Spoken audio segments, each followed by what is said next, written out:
The most important thing when we're on the track is to have full control over the car and not have to deal with inertial forces. Our main goal is to keep the steering wheel firm and confident, but at the same time, have the full volume and freedom of movement to steer the car in the desired racing line.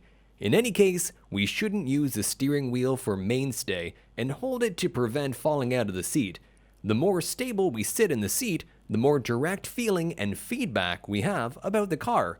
To optimally achieve this, we need a racing seat and a multi-point belt, but since we assume that with our everyday car it will be inconvenient to install such equipment, now we will share some tricks to make you feel as comfortable and secure as possible on the track.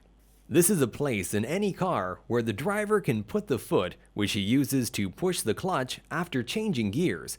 A huge mistake in cars with manual gearboxes is when the driver, after changing gears, rests his foot on the clutch pedal. It is mandatory that the foot pressing on the clutch is moved to the designated position after you finish changing the gears, footrest or dead pedal support.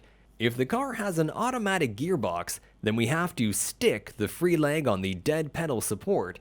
This way, we achieve two effects. First, we can use our feet as an additional support and achieve greater stability of our body on the seat, especially in a quick turn, and secondly, when moving straight, our legs rest. The next technique we will tell you about is the seat belt lock. When positioning the seat, pull the seat back from its normal position and then put on the seat belt. In this position, pull the belt sharply to lock it in the specific position as designed in the factory. Once the belt is locked, it can only be unlocked when released. To avoid this, move the seat forward to its normal position, further tightening the lock belt and achieving an effect close to that of a fixed multi-point belt. The purpose of this tension is to be able to keep the belt locked in any given moment throughout the whole session without loosening, as it happens often in everyday life. The ultimate goal of these two hacks is to not have any pressure in your hands and have optimal control over the car on the track.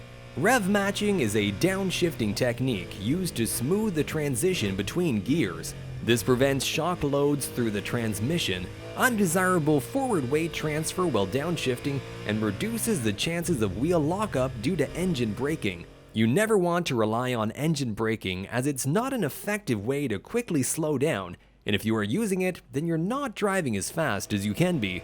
To rev match is essentially to give the engine a bit of throttle while the clutch is depressed in a downshift to increase engine RPM to the speed of the transmission input shaft. It's not a complicated principle, but a million words could be used to describe the proper technique.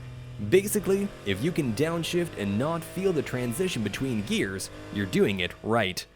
Your tongue is basically one big field of densely packed nerve endings, and activating those nerve endings sends electrical signals to the same general area of your brain that's responsible for balance. And balance is pretty central to understanding what your car is doing at any given moment. It's how you sense if your car is doing what you want. Pushing up against the roof of your mouth makes you momentarily hypersensitive to any movement of the car that you're not expecting, i.e. loss of control, so that you can react that much more quickly.